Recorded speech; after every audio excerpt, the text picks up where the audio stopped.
So I'm going to guess that the failing of the education system is worldwide, not just an American thing. In a video that I had posted last week, basically I had disagreed with the author of an article saying that, turning off your PC is not bad for it. I respectfully disagreed with it and I stated my reasons why. And the amount of hate I got on that video just absolutely astonished me. It was like, do you not understand the laws of science? Yes, computers are designed to be turned off and turned on, but there's laws of science that tells you that doing that is actually harmful. And we're going to go through those laws because, education. Let's discuss Newton's first law of motion. Objects at rest will remain at rest unless acted on by an outside force. So if your computer is turned off, your fans are not running, your cooling system's not running, all the capacitors have been discharged, it's at a state of rest. That power supply has to surge through the motherboard to fire everything up because it takes a lot of power, even if it's at watts or milliwatts. It takes a lot of power to get the pump running or get the cooling fans going, get the case fans going, charging up the capacitors, initializing the RAM. That's where that surge comes in.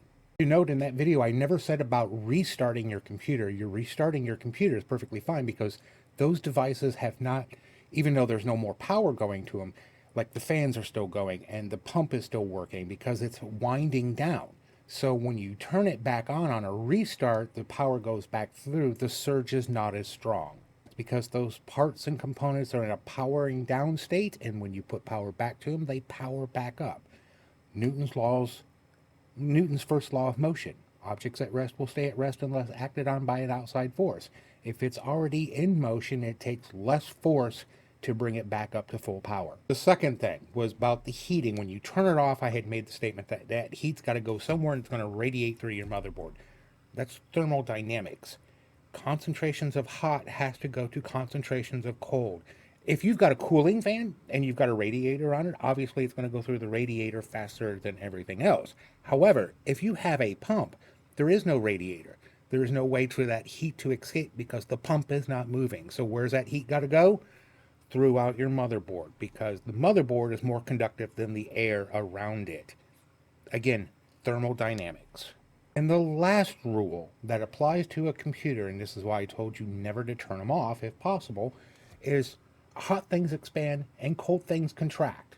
Now, it's not so much of a big issue in computers nowadays because of the way they're manufactured and the materials we use. However, it is still a factor. Things get hot, they expand. Things get cold, they contract.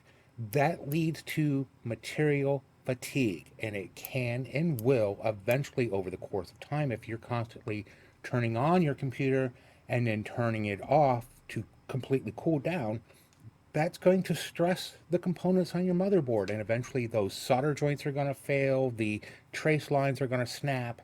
It will happen. That's just science. As I commented to one person, we as humans have not defeated the laws of physics yet. And if we have, I didn't get the memo about it. Someone commented, well, don't be living in the 60s, dude. If we were living in the 60s, I would tell you to turn it off at every chance you had. Because the laws of science say so. Heating and contracting, thermodynamics, Mr. Newton. Now, I'll be the first one to tell you, with good maintenance and care, a device can last for a very long time. Someone mentioned that they had computers that were from the early 2000s. Absolutely, with care and maintenance, they will. Or, you might be lucky and have that one item that for some reason, through the grace of all of the cosmos, it was built in such a way that the stars and the heavens and the planets all aligned and you got the perfect machine. And that applies for any device, whether it be a refrigerator, a car, a computer, a laptop. I mean, sometimes every once in a while, everything lines up and you get a device that was built exceptionally well as a fluke. It's not to say that the laws of science don't apply to it, but for whatever reason, this one is the exception. The thing is science is science. These are the laws of science. They apply to everything, including computers. So, you want to bash me? Go for it. I have science on my side that says otherwise. You're just making yourself look like a fool.